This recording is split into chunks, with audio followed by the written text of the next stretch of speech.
शुरू करते हैं पाठ का सार। सबसे पहले आप देखिए यहाँ पर यशोधर बाबू और उनका व्यक्तित्व। देखिए अब वैसे तो ये चैप्टर अपने आप में बहुत बड़ा है, लेकिन हमने इसे कंप्रेस किया है ताकि आप मूल कहानी से अच्छी तरह से वाकिफ हो जाएं और जो जो मेन चीजें हैं उन्हें हम आपको कवर अप करा देंगे। चलिए देखिए क्या है। सबसे पहले यशोधर बाबू और उनका तत्व व्यक्तित्व। तो यहाँ पर ये पूरी कहानी यशोधर बाबू के ऊपर ही है, तो अब उनके बारे में जानना जरूरी है। यशोधर बाबू एक संस्कार संपन्न व्यक्ति है, ठीक है। उनका व्यवहार सभी के लिए उचित है, किंतु आधुनिक विचारधारा के लोग उनके विचारों से सहमत नहीं। अब कहते हैं ना कि परिवर्तन प्रकृति का नियम है, तो स्थिति परिस्थितियों के साथ अपने आप को बदलते रहना चाहिए, नहीं तो कहीं ना कहीं हम पीछे छूट जाते हैं। तो ये जो संस्कार संपन्न जो व्यक्ति हैं, ये अपने संस्कारों के साथ इतने बंधे कि इन संस्कारों के परिवेश को बदल नहीं पाए, कि परिस्थितियां बदली थी, हालात बदले थे, माहौल बदला था, तो कहीं ना कहीं इन सारी चीजों का भी रूप उनको बदलना चाहिए। तो ये चीज वो नहीं बदल पाए और जिसकी वजह से वो आगे जब यानी उनके जो बच्चे हैं यानी कि जो नेक्स्ट जनरेशन है वो उसके साथ सामंजस्य नहीं बिठा पाते। दफ्तर में भी वे समय पर ही जाते हैं, मतलब पर्टिकुलर समय पे जाना, और काम के लिए उन्हें देर तक भी दफ्तर में बैठना पड़े तो वो प्रसन्नचित्त होकर काम करते हैं। जबकि अगर आज की क्या कहते हैं लोगों को बोला जाए तो उन्हें कहीं ना कहीं ये सारी चीजें क्या होंगी, पसंद नहीं आती, उन्हें अच्छी नहीं लगती ये सारी चीजें कि भाई जल्दी जाना और देर तक बैठे रहना। असिस्टेंट ग्रेड में आए एक नए लड़के चड्ढा ने यशोधर बाबू से बदतमीजी से बात की और फिर बाबूजी ने उनकी धृष्टता को अनदेखा कर दिया। यशोधर बाबू ने शादी की 25 सालगिरह पर दफ्तर के सभी कर्मचारियों को चाय पिलाई। अब भाई ये कहानी जहां शुरू होती है वो दिखाया गया कि दफ्तर की घड़ी जो है वो बता रही है कि अब छुट्टी होने का समय है, सभी लोग घर जाएं, लेकिन यशोधर बाबू चूंकि ऑफिस में हेड हैं, वो बैठे काम कर रहे हैं, तो उनके नीचे के जितने लोग हैं वो मजबूर हैं काम करने के लिए, जबकि उन सभी के घर जाने का वक्त हो चुका है। और जब वो जाने लगते हैं तो जैसे बताया कि असिस्टेंट ग्रेड का जो एक लड़का था वो आया, यशोधर बाबू की घड़ी को लेकर, उनके रहन सहन को लेकर जो है वो बात करता है, तो उस बदतमीजी को नजरअंदाज कर देते हैं। और जब सबको पता चलता है कि भाई उनकी 25वीं सालगिरह है आज, तो कहीं ना कहीं सब ट्रीट मांगते हैं, तो यशोधर बाबू उनको पैसे देते हैं उसकी ट्रीट के लिए। यशोधर बाबू के जीवन में किशनदा का महत्व बहुत ज्यादा महत्व है, क्योंकि वो उनके आदर्श गुरु के रूप में है। यशोधर बाबू के जीवन में किशनदा का महत्व गुरु जैसा था। अब गुरु जैसा क्यों था, क्योंकि जब वो शहर आए, यानी कि जब वो दिल्ली आए, तो उनको यहाँ पर, अब चूंकि उनकी नौकरी कम, एज कम थी, तो उनकी नौकरी नहीं लग पाई, तो उन्हें अपने घर में रखना, खाना पीना कराना, सारी चीजें उन्होंने करी और फिर किशनदा ने ही उन्हें जो है वो नौकरी लगवाई। तो एक तरीके से वो उन्हें ताउम्र के लिए अपना गुरु मान बैठे थे। किशनदा आज भले नहीं है, लेकिन उनके आदर्शों को आज भी यशोधर बाबू एज इट इज फॉलो करते हैं। क्योंकि जब यशोधर बाबूजी गांव से दिल्ली आए तब किशनदा ने ही उन्हें अपने यहाँ पहले तो मेस का रसोइया बनाया, फिर अपने ही दफ्तर में सरकारी नौकरी दिलाई। जीवन के हर कठिन समय में वह सदैव उनके साथ बने रहे। किशनदा ने विवाह नहीं किया। अब किशनदा का जो जीवन था, उन्होंने विवाह नहीं किया। जब किशनदा की मृत्यु हुई सॉरी, तो यशोधर बाबू ने उनके एक बिरादर से उनकी मृत्यु का कारण पूछा। अब क्या था, देखिए किशनदा ने शादी नहीं करी, तो जब तक शादी नहीं करी तो उनको सरकारी जो क्वार्टर मिला हुआ था वो उसी क्वार्टर में रहे। उन्होंने अपने लिए कभी कोई नया घर नहीं बनाया। अब जब रिटायर हो गए तो रिटायर होने के बाद कुछ समय तो वो उसी घर में रहे, फिर उनको अपना वो सरकारी क्वार्टर खाली करना पड़ा। उसके बाद वो चले गए गाँव में। कहाँ चले गए? अपने गाँव में। गाँव में उनकी मृत्यु हो गई। अब जब यशोधर बाबू ने उनके भाई से पूछा कि भाई क्यों इनकी मृत्यु हो गई, तो किसी को कारण ही नहीं पता, कोई कारण नहीं, कोई नहीं बता पाया। तो जब किशनदा की मृत्यु हुई तो यशोधर बाबू ने उनके बिरादर से उनकी मृत्यु का कारण पूछा। उन्होंने जो हुआ होकर कहकर बात समाप्त कर दी, यानी कि किसी को पता ही नहीं कि उनको क्या हुआ और किस कारण से उनकी मृत्यु हुई, अर्थात सही कारण का किसी को कुछ पता नहीं चला। यशोधर बाबू जीवन भर किशनदा के सिद्धांतों पर चलते रहे। किशनदा जिस तरीके से जनेऊ पन्नियों के लिए, दशहरे के लिए अपने घर का क्वार्टर देते थे, यशोधर बाबू आज भी वो वैसे ही करते हैं। सारी चीजें किशनदा जो किया करते थे, यशोधर बाबू उनको एज इट इज आज भी फॉलो करते हैं। यशोधर बाबू की विवशता। यशोधर बाबू को आधुनिक लोगों के विचार बिल्कुल भी अच्छे नहीं लगते थे और लोग उनके विचारों को सुनकर मानना नहीं चाहते थे। जब यशोधर बाबू को कोई भी बात गलत लगती तो वो समहाउ इम्प्रॉपर कहकर चुप लगा जाते। समहाउ इम्प्रॉपर का अर्थ है कुछ ना कुछ तो गलत होना। तो मतलब कहने का तात्पर्य ये है कि अब चूंकि वो आधुनिक विचारधारा से अपनी विचारधारा मिला नहीं पा रहे, तो इसलिए उन्हें ये सारी चीजें कहीं ना कहीं गलत लग रही। क्या लग रही है? कहीं ना कहीं गलत लग रही। अब उस गलत चीज को वो सुधार नहीं पा रहे, सामने वाला व्यक्ति उनकी बात सुन नहीं रहा, तो वो अपने आप को सेटिस्फाई करने के लिए क्या कह देते? समहाउ इम्प्रॉपर, यानी कि कुछ ना कुछ गलत है। ठीक है। अब ये सारी चीजें जो गलत लगती थी वो उनको उनके परिवार के साथ ही लगती थी। अब यशोधर बाबू के 2 बेटे और 1 बेटी। ठीक है। यशोधर बाबू को पता नहीं था, यशोधर बाबू की सिल्वन पता नहीं था कि उनके घर पर उनकी शादी की 25वीं सालगिरह की पार्टी चल रही है।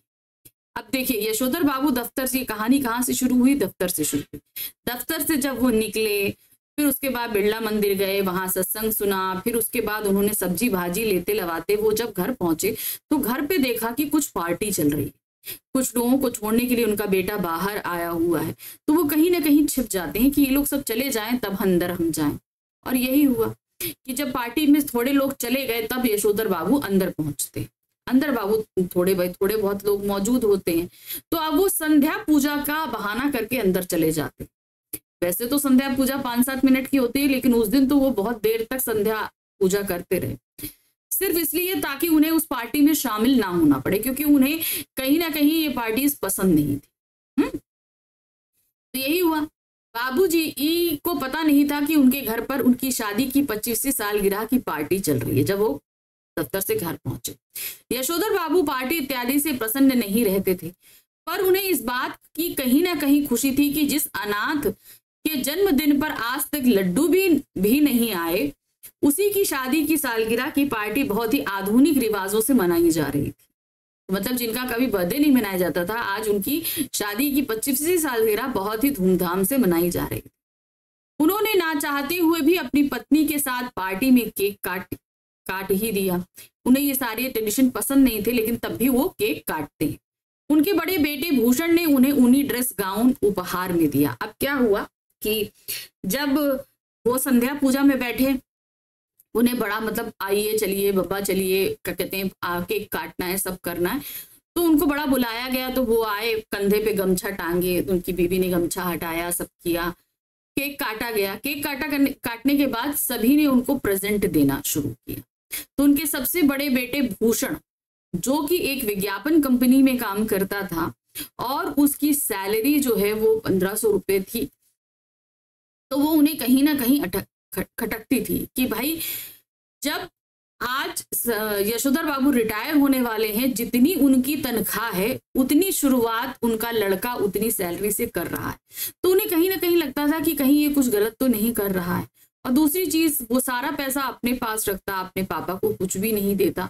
तो ये सारी चीजें, क्योंकि भाई पुराने ट्रेडिशन के हिसाब से बच्चा जितना कमाए वो अपने माँ बाप के हाथ में देता था, तो ये ट्रेडिशन उन्होंने कभी फॉलो नहीं किया बच्चों ने। तो ये चीज उन्हें कहीं ना कहीं समहाउ इम्प्रॉपर लगती थी, तो इसीलिए बच्चों के साथ भी उनका तालमेल ज्यादा नहीं बैठता था। उनकी एक बेटी थी, बेटी भी आधुनिक विचारों की, जीन्स पहनना, कट स्लिप पहनना, ये सारी चीजें वो भी उन्हें अच्छी नहीं लगती थी। तो अब चूंकि बेटी ऐसा कर रही थी, तो अपनी माँ को भी उसने काफी हद तक आधुनिक बना दिया था। अब बीवी जो है वो कहीं ना कहीं काफी हद तक, यशोधर बाबू की जो वाइफ थी वो काफी हद तक बच्चों के साथ उनके आधुनिक ट्रेडिशंस में ढल चुकी थी, बच्चों के साथ एडजस्ट हो चुकी थी, लेकिन यशोधर बाबू एडजस्ट नहीं हो रहे। तो ये यशोधर बाबू और बच्चों के बीच कहीं ना कहीं एक खाई खिंच सी गई थी। तो अब उनके बड़े बेटे ने उन्हें एक ड्रेसिंग गाउन उपहार में दिया और कहा जब आप सवेरे दूध लेने जाएं तो इसे अवश्य पहनें। ये बात उन्हें बहुत बुरी लगती। क्यों? क्योंकि वो ये चाहते थे कि दूध लाने का काम बेटा उनका खुद करे, ना कि उन्हें गाउन लाकर दे कि आप इसको पहन के दूध लेने जाएं। उनकी आंखों के कोर में जरा सी नमी चमक गई। क्यों? क्योंकि उन्हें इस चीज की उम्मीद नहीं थी कि बेटा अपनी जिम्मेदारी, मतलब मुझसे मेरी जिम्मेदारियां लेने के बजाय मुझे इस तरीके से देगा, क्योंकि वे चाहते थे कि उनके बच्चे अब घर की जिम्मेदारियों का भार अपने ऊपर ले। लेकिन बेटे ने नया गाउन देते हुए दूध लाने की जिम्मेदारी उन्हीं के कंधों पर डाल दी। गाउन पहनकर यशोधर बाबू को लगता था कि उनके अंगों में किशनदाह उतर आए। यह कहानी नई पीढ़ी और पुरानी पीढ़ी के लोगों के विचारों और व्यवहारों में आए परिवर्तन को दर्शाती। तो यहाँ पर ये कहानी तो समाप्त हो गई, लेकिन पीछे कई सवाल छोड़कर जाती। अब यही सवाल बनेंगे आपके क्वेश्चंस, ठीक है ना। सवाल है कि भाई क्यों यशोधर बाबू जो हैं वो ढलने में कामयाब नहीं हुए और उनकी बीवी ढलने में कामयाब हो गई। क्यों जो है वो बच्चों और यशोधर बाबू के बीच में इतनी बड़ी खाई बनी हुई थी। किशनदाह को उन्होंने इतनी अहमियत क्यों दे रखी थी। ऐसी कई चीजें ऐसी हैं जो पीछे सवाल छोड़कर जा रही।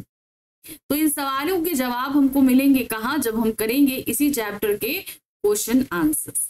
तो याद रखिए इसमें से आने वाले क्वेश्चंस आपके लॉन्ग क्वेश्चंस रहेंगे, जिन्हें हम जल्दी ही आपको कराएंगे, ठीक है।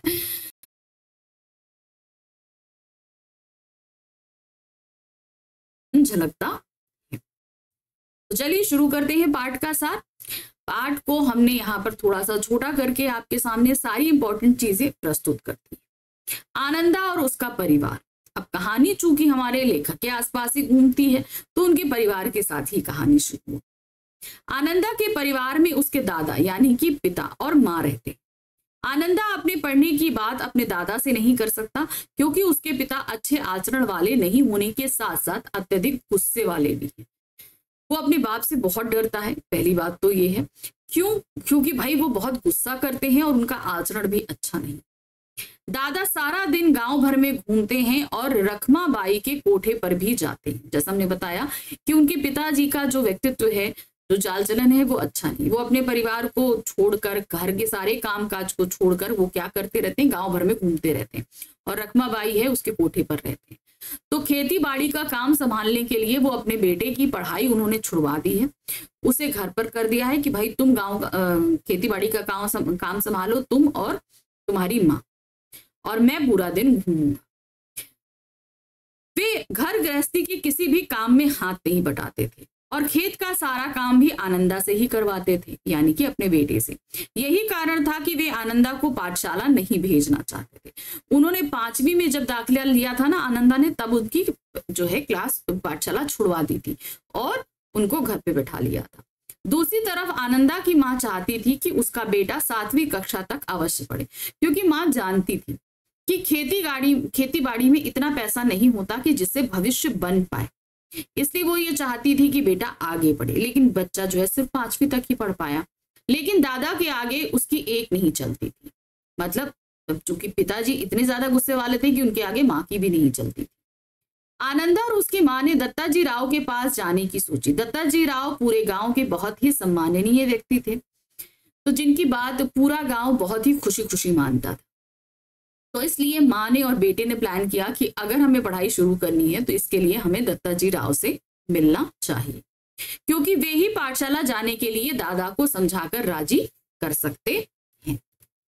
दत्ताजी राव का व्यक्तित्व व उनका न्यायोचित व्यवहार। अब जैसे मैंने बताया कि दत्ताजी राव जो हैं वो पूरे गांव के बहुत ही सम्माननीय व्यक्ति थे। अब उन्हीं के बारे में हम देखते हैं।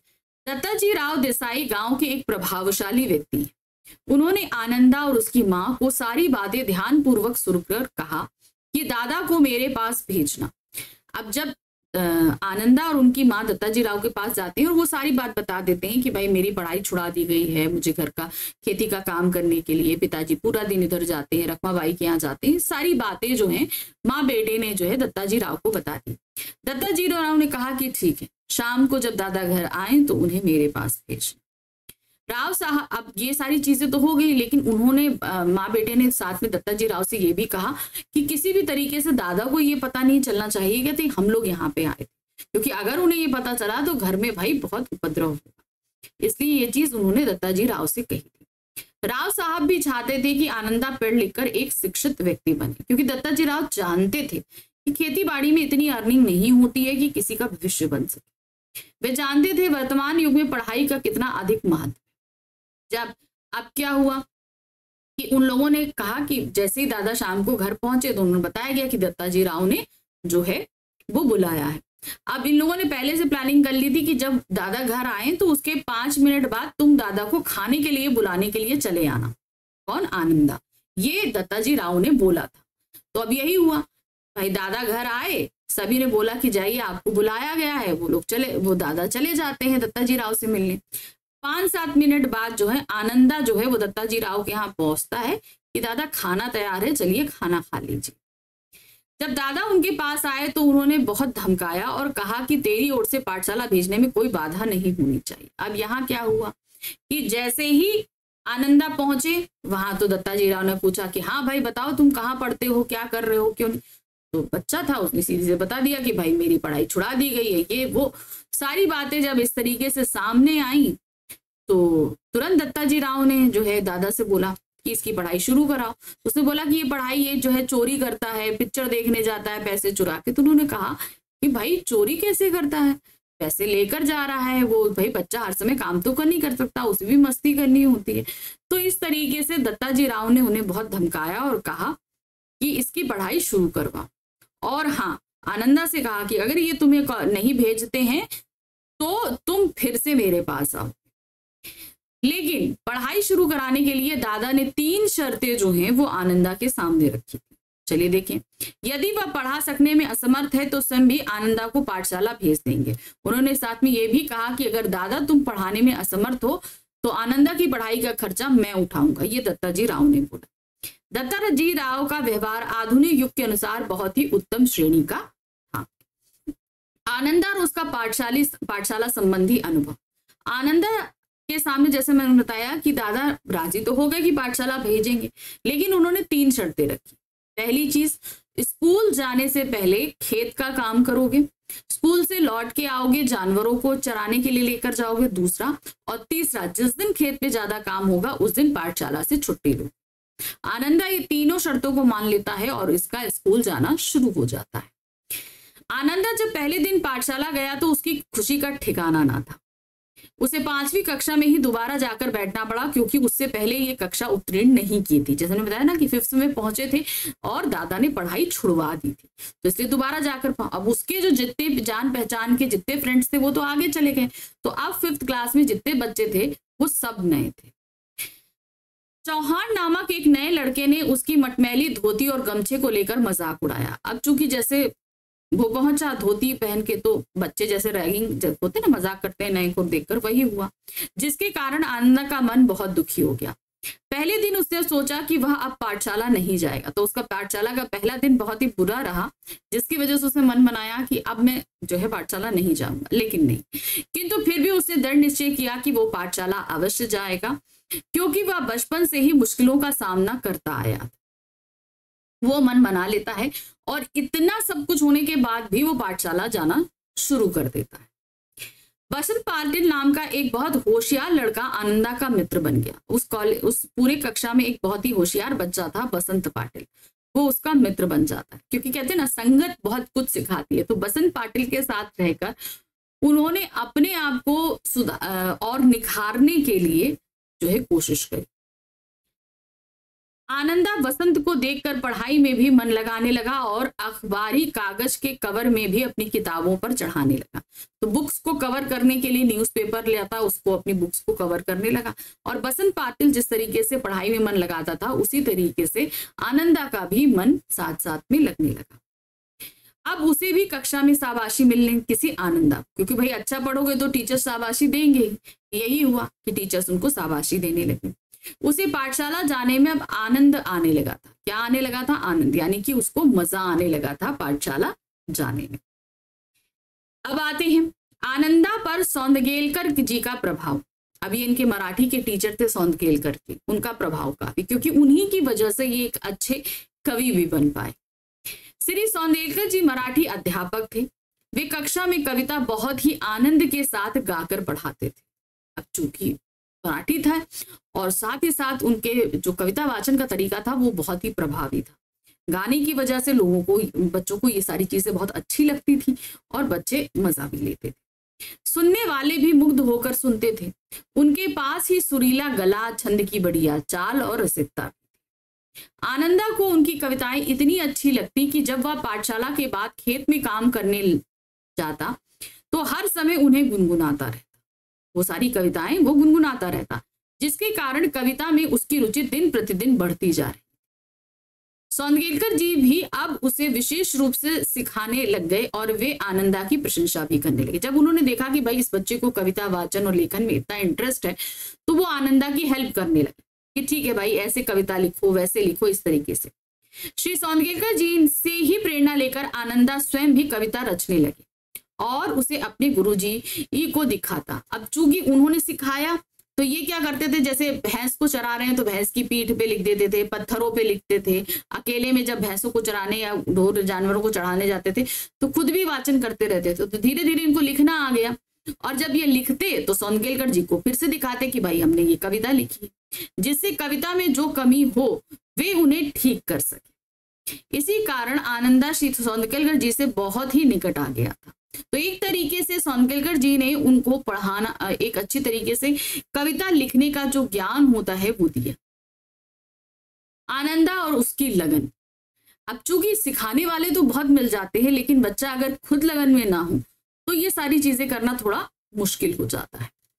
आनंदा को कविता लिखने की ऐसी लगन लगी कि जब उसके पास कागज पेंसिल ना होती तो वह लकड़ी के छोटे टुकड़े से भैंस की पीठ पर रेखा खींच कर लिखता या पत्थर की शिला पर कंकड़ से लिख लेता था। कभी कभी कविता रविवार के दिन लिख लेता तो सोमवार को सबसे पहले अपनी कविता मास्टर जी को दिखाता।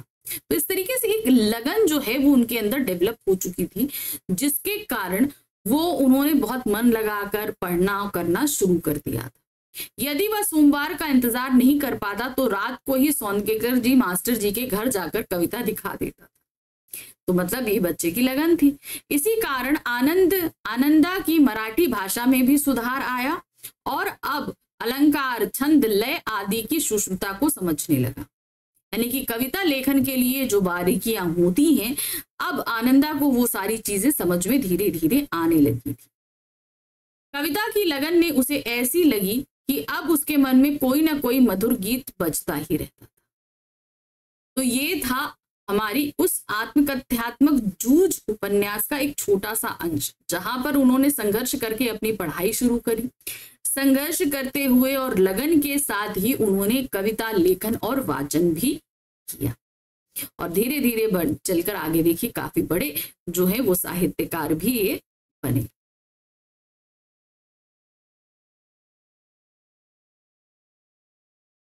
ना टेक्नोलॉजी आती तो पुरानी चीजें कहीं ना कहीं पीछे छूटती जाती हैं, वही चीज यहाँ पे। चलिए अब शुरू कर रहे हैं हम क्या, पाठ का सार।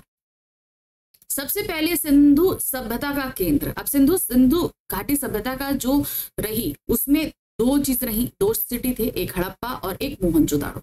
तो इसमें सेंटर क्या था, ये चीज पाठ में पाकिस्तान स्थित। अब इस समय देखिए मोहनजोदाड़ो कहाँ है, पाकिस्तान में। पाकिस्तान स्थित मोहनजोदाड़ो और हड़प्पा शहरों का विस्तृत रूप से वर्णन किया गया है। मोहनजोदाड़ो सिंधु घाटी सभ्यता का केंद्र रहा है। अब इसको हम केंद्र क्यों कह रहे हैं, क्योंकि हड़प्पा जो संस्कृति थी, जब पाकिस्तान में रेल लाइन बिछाई गई तो उस दौरान इसके बहुत सारे अवशेष नष्ट हो गए, जिस कारण से उसके अवशेष मिले नहीं। तो इसलिए एक तरीके से हम कहेंगे तो उसे ठीक से कहते हैं ना, हमें जानकारी हड़प्पा की नहीं मिल पाई। तो ज्यादातर जो एक बहुत अच्छे संरक्षित रूप में जो मिला शहर वो था मोहनजोदाड़ो, इसीलिए इसे केंद्र बिंदु भी कह दिया गया। ये शहर ताम्रकाल के शहरों में अपनी बड़ी बड़ी गलियों व इमारतों की अनुभूति कराते हुए सबसे बड़ा शहर रहा। ताम्रकाल का मतलब क्या होता है, जब हमारे पास कागज नहीं था, हम पत्तों पर लिखा करते थे। इनकी जनसंख्या लगभग 85,000 रही होगी। खुदाई में प्राप्त मोहरे, इमारतें, खिलौने व बर्तन आदि इस सभ्यता की जानकारी देते हुए बताते हैं कि यह शहर किस प्रकार पूर्णता योजना के अनुसार बसाया गया। तो यहाँ पर जो चीजें हमको मिली हैं, ठीक है ना, जो चीजें हमको प्राप्त हुई हैं, उनको देखकर हम ये कह सकते हैं कि ये कितनी अच्छी तरीके का शहर रहा। क्योंकि ऐसा अच्छा शहर मिल पाना आज के समय में, देखिए हमारे यहाँ भी प्लांट सिटी अब बनने लगी है। तो भारत की जो सबसे प्लांट सिटी हम वो कहेंगे वो है चंडीगढ़। तो उसको भी बनाने के लिए कहीं ना कहीं इसी मोहनजोदाड़ो और हड़प्पा, मतलब मोहनजोदाड़ो को देख कर ही इस सभ्यता को बसाने की कोशिश की गई है। अब आगे देखते हैं कि आगे इसमें और क्या दिया गया है। नगर नियोजन एवं बौद्ध स्तूप। ठीक है, अब जो बौद्ध स्तूप है उसी के नीचे से ये मिलना शुरू हुआ, तो उसके बारे में क्या दिया गया है। मोहनजोदाड़ो में सबसे ऊंचे चबूतरे पर बड़ा बौद्ध स्तूप है। ठीक है, सबसे बड़ा चबूतरा यानी कि शहर का हम सबसे बड़ा एरिया जो कहेंगे। करीब 25 फुट ऊंचे चबूतरे पर 26 सदी पहले बनी ईंटों के दम पर स्तूप को आकार दिया गया। ठीक है, स्तूप को किसमें आकार दिया, ईंटों से, वो भी 26वीं सदी में बनी। वर्ष 1922 में बौद्ध स्तूप के आसपास की गई खुदाई में यहाँ ईसा पूर्व के निशान पाए गए। अब एक्चुअली क्या था ना, ये बौद्ध स्तूप के नीचे ही जब खुदाई हुई तभी हमको पता चला कि यहाँ से नीचे कुछ है। तो पहले जब खुदाई हुई तो ईसा पूर्व के यहाँ पर निशान मिले। भारत की सिंधु घाटी सभ्यता सबसे प्राचीन सभ्यता है। इसका वैज्ञानिक आधार पाए जाने पर मिस्र और मेसोपोटामिया की सभ्यता के अनुरूप ही यह सभ्यता आंकी गई है।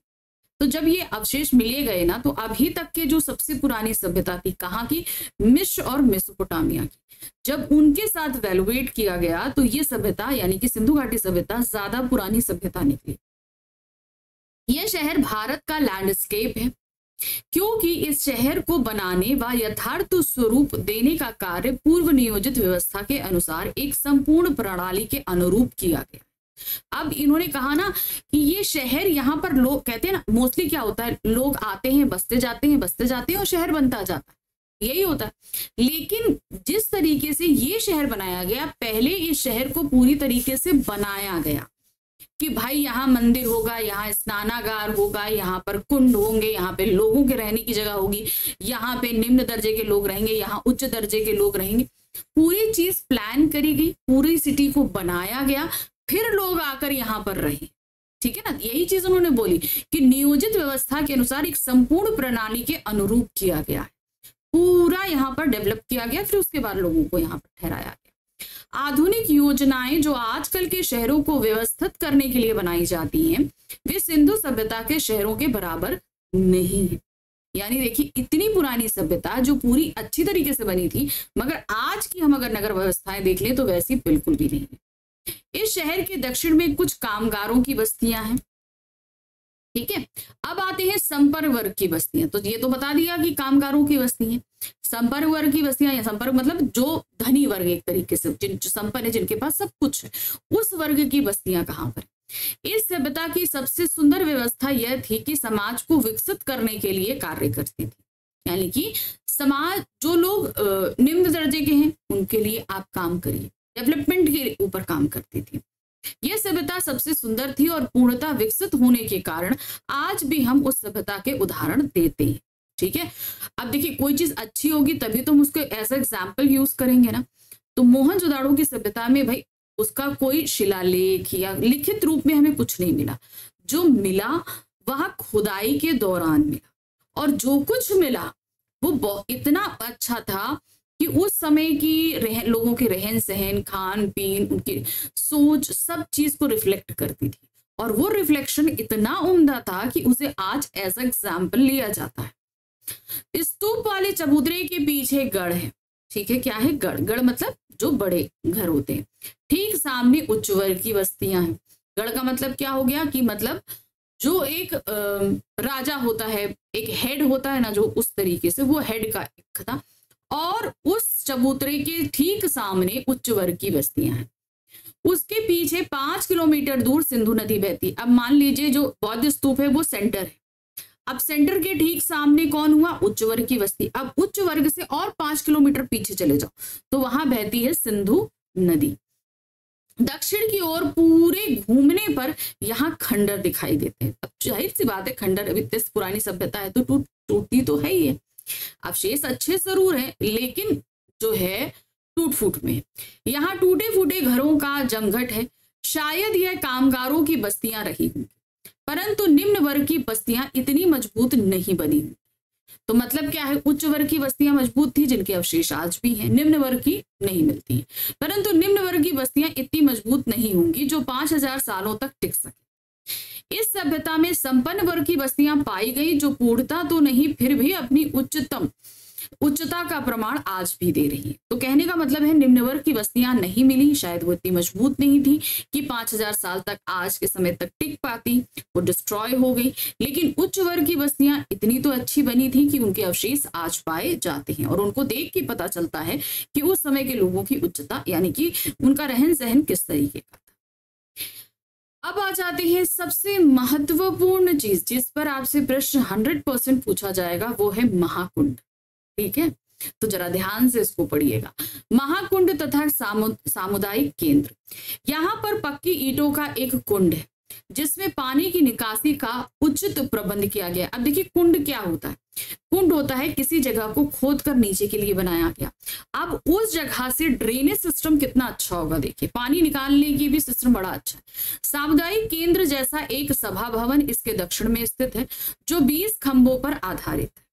ऐसा माना जाता है कि यह कुंड उस सभ्यता में सामूहिक स्नान किसी अनुष्ठान का अंग रहा होगा, यानी कि यहाँ पर बहुत सारे लोग एक साथ इकट्ठा होकर स्नान करते होंगे जो किसी न किसी अनुष्ठान का, यानी जैसे हम लोग यहाँ पूजा पाठ होती ना, उस तरह का कोई अंग रहा होगा कि सब लोग एक साथ रहकर स्नान करें।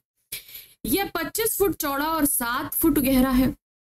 इसके उत्तर में 2 पांत में 8 स्नान घर हैं जिसका कोई भी द्वार एक दूसरे के सामने नहीं खुलता। अब स्नान घर का मतलब है क्या है, अब जैसे होता है ना, आप लोग स्विमिंग पूल जाते हो, स्विमिंग पूल में किया, फिर उसके बाद बाहर निकलते हो तो चेंजिंग रूम्स होते हैं, तो वो चेंजिंग रूम में करीबन 8 चेंजिंग रूम्स एक साथ बने हुए, और इन चेंजिंग रूम्स की इतनी अच्छी व्यवस्था है किसी का भी दरवाजा किसी दूसरे के दरवाजे के सामने नहीं खुलता, इतनी बढ़िया व्यवस्था की गई। इस कुंड के अनुष्ठानिक होने का प्रमाण माना गया है कि मतलब जरूर कोई एक बड़ा पूजा पाठ हुआ करता होगा जिस समय इस कुंड में स्नान का प्रोविजन हुआ करता होगा, यानी कि सभी लोग एक साथ होकर बात लेते थे। इस कुंड में प्रयोग हुई पक्की ईंटें, चूने, चिरौड़ी के गाड़े तथा सफेद डामर आज भी सिद्ध वास्तुकला का एक श्रेष्ठ नमूना। जैसे हम लोग हैं ईंटें जोड़ने के लिए सीमेंट का इस्तेमाल करते थे, उस समय तो सीमेंट नहीं था, फिर क्या होता था, तो उन्होंने उन पक्की ईंटों को चूने, चिरौड़ी के गाड़े, जो बहुत सारा एक गाढ़ा सा घोल जैसे सीमेंट लगाया जाता है, और उसमें उन्होंने सफेद डामर मिलाकर जो है एक पक्का सा सोल्यूशन बनाया जिससे इन ईंटों को जोड़ा। इससे इन जोड़ने से जानते हो क्या हुआ, जब सफेद डामर जोड़ा गया तो ये क्या हो गया, ये वाटर प्रूफ हो गया, जिसकी वजह से स्नान घर का पानी बाहर की तरफ लीक नहीं करता था और बाहर का गंदा पानी अंदर की तरफ नहीं आता था। अब आते हैं फसल। भाई देखिए महाकुंड के बारे में हमने आपको बता दिया, अब आते हैं फसल के बारे में कि पहले तो जब खुदाई की गई तो लगता था कि भाई यहाँ कोई फसल नहीं उगाई जाती, लेकिन यहाँ से गेहूं के अवशेष मिले। विद्वानों का मानना है कि इस नगर के लोग मूलतः खेतीहर और पशुपालक ही थे। लोहा प्रारंभ में नहीं था परंतु पत्थर और तांबे की बहुतायत थी। ठीक है, पहले क्या था, पत्थर और तांबा बहुत था मगर लोहा नहीं था। पत्थर सिंध में तथा तांबे की खानें राजस्थान में ही थी जिनका खेती बाड़ी में प्रयोग किया जाता था। यहाँ अनेक प्रकार की फसलें जैसे गेहूं, जौ, सरसों, चने, कपास, खजूर, खरबूजा और अंगूर आदि का उत्पादन किया जाता है। तो जब शुरू में जब इसको खोदा गया था ना तो किसी तरह की फसल का अवशेष नहीं मिला, तो लोग लगता था कि यहाँ के लोग फसल नहीं करते थे क्योंकि अभी जो एट प्रेजेंट इसका एटमॉस्फेयर है वो एक रेगिस्तान है। तो लोगों ने सोचा कि शायद ऐसा हो, लेकिन जैसे जैसे खुदाई होती गई यहाँ बहुत सारे करीबन मेरे ख्याल से शायद 700 कुएं मिले, तो उस हिसाब से ये लगाया गया कि नहीं पानी की व्यवस्था तो यहाँ अच्छी थी। तो फिर और जब खुदाई हुई तब ये फसलों के भी अवशेष मिले, तब ये अंदाजा हुआ कि जो है फसलें भी उगाई जाती थी। अधिकतर कामगार खेत में ही काम करते थे। बैलगाड़ियों का प्रयोग ढुलाई के लिए होता था। अब आप ये कहोगे कि भाई बैलगाड़ी कैसे मिली, बैलगाड़ी जो रास्ते बनाए गए हैं ना, यहाँ चलने के लिए जो रास्ते बनाए गए उन रास्तों में बैलगाड़ी के पहियों के निशान मिले, जिससे ये अंदाजा लगाया जाता है कि यहाँ पर बैलगाड़ी का प्रयोग किया जाता था। अब आते हैं जल व्यवस्था। मैंने कहा ना कि यहाँ करीबन 700 कुएं मिले, तो इसे जल व्यवस्था भी कहा जाता है। सिंधु घाटी सभ्यता की जगह एक जल सभ्यता भी कहा जाता है क्योंकि यहाँ पानी की बहुतायत तो थी मगर निकासी का भी बहुत अच्छा प्रोविजन था। पानी को सिटी से बाहर करना हो या पानी का डिस्ट्रीब्यूशन हो, बहुत ही उम्दा तरीके से किया गया था। सफाई का ध्यान रखा जाता था।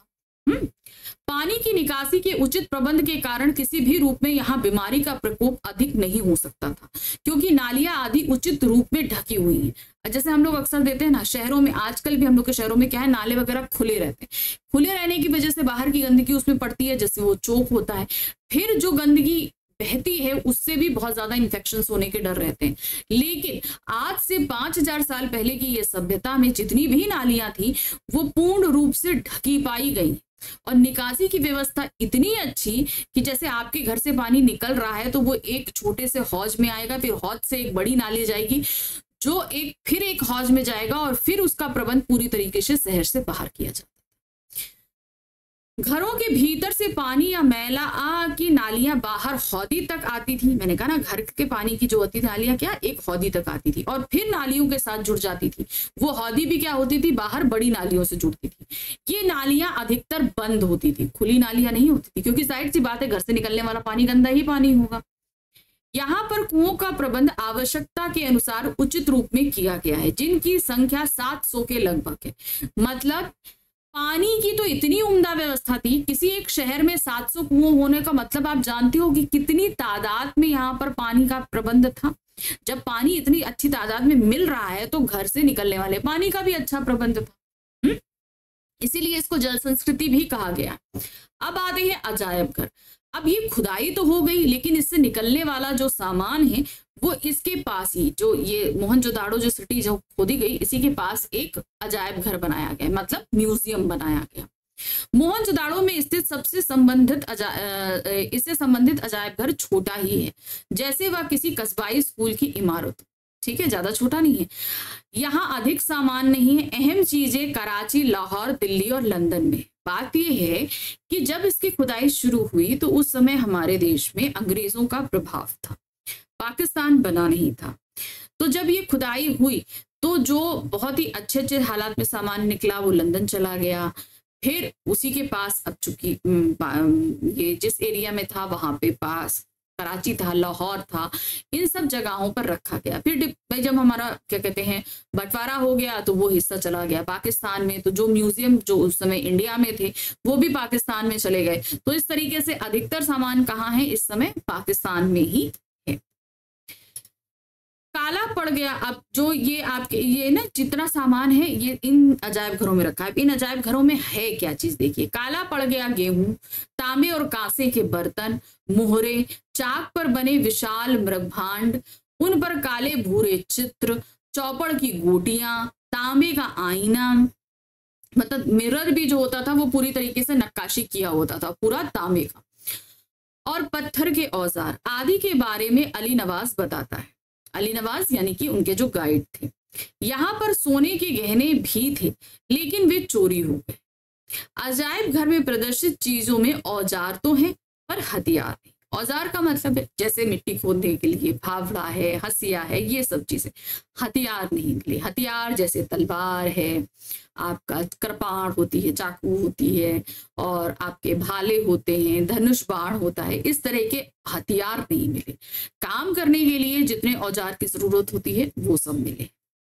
यहाँ कुछ सुइयां भी मिली हैं।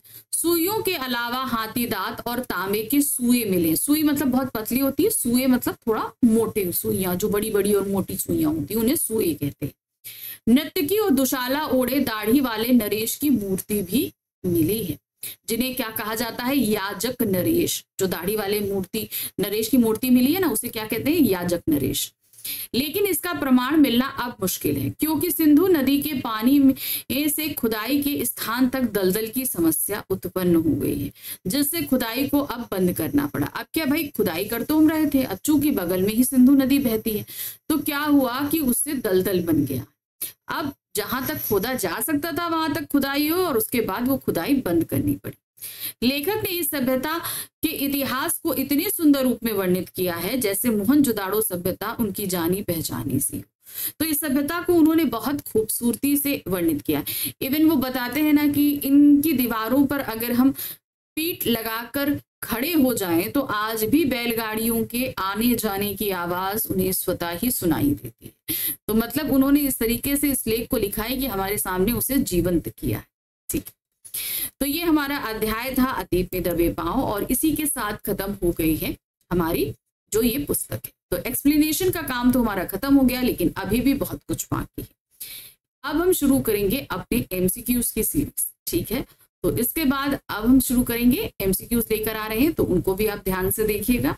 लेकिन उससे पहले फटाफट चैनल को लाइक, सब्सक्राइब, शेयर कीजिए और फटाफट टेलीग्राम चैनल भी ज्वाइन कीजिए। एग्जाम नजदीक है, आपकी बहुत सारी क्वेरीज होती हैं, बहुत सारे नोट्स की रिक्वायरमेंट होती है जो आपकी वहीं पर पूरी होगी, ठीक है।